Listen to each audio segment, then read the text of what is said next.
బాన్స్వాడ ఇసుక మాఫియా అధికార పార్టీ నేతల దందా, పోలీసులు అండాదండ. ఫిర్యాదు చేసిన విలేకరిని అవమానించిన రుద్రూర్ పోలీసులు. మంజీరాను తోడేస్తున్న కాబోయే మంత్రి సైలెంట్.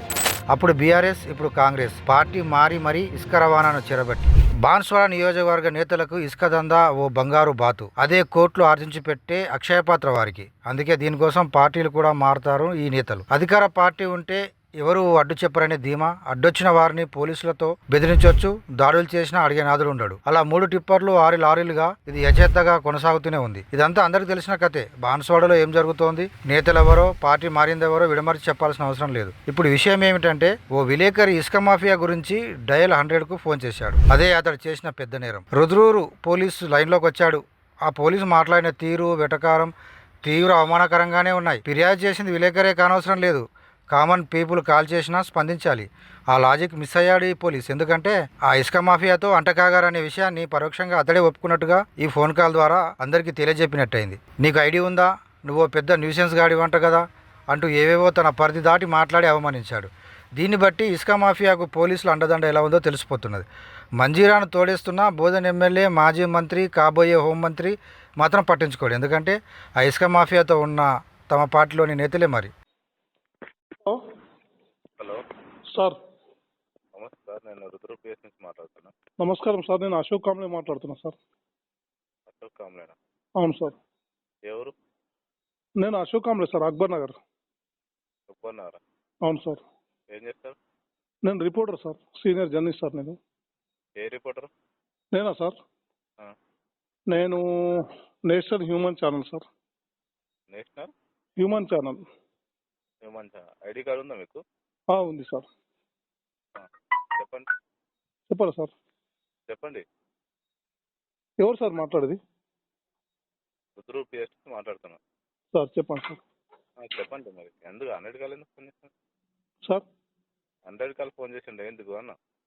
ఇప్పుడు ఇక్కడ ఏమవుతుందంటే సార్, ఇప్పుడు కొన్ని 12 టైర్లు, 13 టైర్ల లారీలు, టిప్పర్లు, పొత్తంగలు కానీ ఇటు మందార్ నుంచి, సుంకి నుంచి ఇటువైపు ఈ ఇసుక టిప్పర్లు పోతున్నాయి అనేది ప్రధాన సమాచారం సార్. ఇప్పుడు కూడా పోయినాయి అక్కడికి. మందన్న సుంకిన్ నుంచి వచ్చి పోయి మొత్తం ఇక్కడ రుద్రుల మీద పోతే అటు ఈ సైడ్ నుంచి పోతాయి, ఇటు బోధన్ నుంచి అంటే పోతాయి. లారీలు ఈ వైపు నుంచి పోయినాయి సార్. నేను 100 చేసినప్పుడు కూడా ఏమన్నా అంటే రుద్రు మీదకి పోయినాయి. ఆపాలా మీరు? సార్ రిపోర్టర్ కదా మీరు, ఆపాలా బండి? ఆపాలా అన్న? సార్, రిపోర్టర్ కి ఆపే హక్కు ఏడున్నా సార్? మేము ఒట్టి న్యూసే కవర్ చేస్తాం కానీ మనకు ఆపే అథారిటీ లేదు కదా సార్. ఇప్పుడు వీడియో తీసినా మీరు? పోయినాయి సార్, ఖాళీ పోయినాయి, నింపుకొస్తాయి. అవి 1 గంట 2 గంటలు వస్తాయి అనేది ప్రజల ద్వారా వచ్చిన సమాచారం సార్. అందుకే ఇన్ఫర్మేషన్ జేసీ గారు కూడా మాట్లాడినా సార్. నేను జాయింట్ కలెక్టర్ సార్కి ఇప్పుడే మాట్లాడినా సార్. సార్ గారు కూడా ఇన్ఫర్మేషన్ ఇచ్చాను, ఓకే అని చెప్పారు. తర్వాత 100 డయల్ చేసిన సార్ నేను. సార్ మరొక కూడా చెప్పేదంటే ఎవరు సార్? MRO sir. ఎంఆర్ఓ అంటే ఇప్పుడు డివిజన్ పరిధి కదా సార్. సబ్ కలెక్టర్ గారికి ఫోన్ చేశాను, లేపలేదు. మళ్ళీ ఒకసారి ట్రై చేస్తాను సార్. ఇప్పుడు సబ్ కలెక్టర్ గారు చెప్తే అటు బోధన్, మందర్న, ఇటు పొతంగలు ఇట్లా వస్తుంది కదా సార్. ఇప్పుడు ఆర్డీఓకి ఫోన్ చేసేదండి, లేకుంటే ఎంఆర్ఓ ఫోన్ చేసేదండి? ఈ ఎంఆర్ఓ అంటే సార్ ఇప్పుడు కోటగిరి, పొతంగలు, బోధన ముగ్గురు మాట్లాడాల్సి వస్తుంది సార్. అందుకే ఆర్డీఓ సబ్ కలెక్టర్ గారు చెప్తే వాళ్ళు అక్కడికి ఇన్ఫర్మేషన్ ఇస్తారు కదా సార్. చేసిందా? ఫోన్ చేసిందా? చేశాను సార్. సార్ లేపలేదు, మళ్ళీ ఇంకోసారి ట్రై చేస్తా సార్. చేయండి మరి. Okay sir, thank you sir. అంటే సార్ చెప్పండి. మనకు ఒక చిన్న రిక్వెస్ట్ సార్, ఇట్లా కూడా వస్తాయి సార్. ఇప్పుడు రుద్రు నుంచి కూడా వస్తాయంట సార్. మీరు కొంచెం అటు పెట్రోలింగ్ చేస్తారు కదా సార్, మన సార్ వాళ్ళు చెప్పి అది కూడా చూడండి సార్ కొంచెం. ఎందుకంటే వాటి వల్ల రోడ్లు బాగా ధ్వంసం అవుతున్నాయి సార్, ఓవర్లోడ్. ఏం రిపోర్ట్ అన్న మీరు? నేను national human channel sir. National women channel? అవును సార్, నేను senior reporter sir. Sir ID card ఉందా మీకు? ఉంటుంది సార్. అవును, ఐడి కార్డు లేకుండా ఎట్లుంటుంది సార్? ఐడి కార్డు ఉంటుంది, అన్నీ ఉంటాయి సార్. 20 సంవత్సరాలు చేస్తున్నా సార్ నేను, ఇప్పుడు కాదు. సీనియర్ రిపోర్టర్ సార్ నేను. అవునా? అవును సార్, అశోక్ కాంబ్లే సార్ నా పేరు.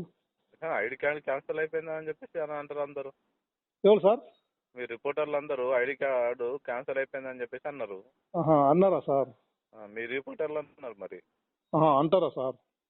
అన్నారు మరి అంటున్నా నేను. అందుకే అడిగారా సార్, కార్డు ఉందా లేదని అంటున్నారా?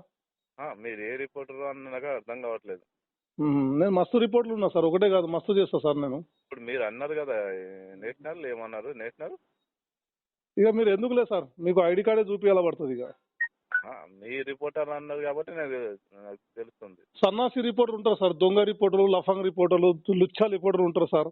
అలా రిపోర్టింగ్ చేయడం శాత కాదు. ప్రజలకు ప్రభుత్వానికి మధ్య వారధిగా ఉంటూ వాళ్ళకి శాత కాదు రాసుడు. శాతగాని మూర్ఖ సన్నాసి దౌర్భాగ్య దుర్మార్గ విలేకరులు అంటారు సార్. అట్లా నిజమైన రిపోర్టర్ అట్లా అన్నాడు. నేను 25 years నుంచి చేస్తున్నా సార్. కాదు, మీ రిపోర్టర్లు మీకేనా అన్నారు? రిపోర్టర్ ఎవరు సార్? లుచ్చా రిపోర్టర్ ఉంటారు. అలా వాళ్ళకి శాత అవుతుంది సార్. రాయమని చెప్పండి సార్, వార్త రాయమని చెప్పండి సార్. ఇస్తున్నాడు అని చెప్పేసి అని అందే. దొంగ లంగా రిపోర్టర్ సార్ వాళ్ళు. ఎస్కి కానీ వాళ్ళకి కానీ ఎంఆర్ఓకి కానీ మొత్తం తప్పుడు ఇన్ఫర్మేషన్లు ఇస్తున్నాడు, తప్పుడు వార్తలు రాస్తున్నాడు. అందుకు క్యాన్సిల్ చేసింది సార్ రిపోర్టర్ ఆఫీస్ నుంచి, హెడ్ ఆఫీస్ నుంచి అని చెప్పేసి అని అంటేను ఇక నేను ఇట్లా మాట్లాడినా. ఇక అట్లా ఏమనుకోగాని మీరు. సార్ వాళ్ళు దొంగ లంగా రిపోర్టర్. నేను ఇప్పుడు జేసీ గారు ఇప్పుడు లేపారు సార్. అప్పుడు నేను ప్రతిదీ సోషల్ మీడియా ద్వారా రోజు రాస్తా సార్. నా మీద కేసు అయ్యి మళ్ళీ లోపటేలా కదా సార్. తప్పుంటే అవుతుంది కదా సార్, ఊరుకుంటారా సార్?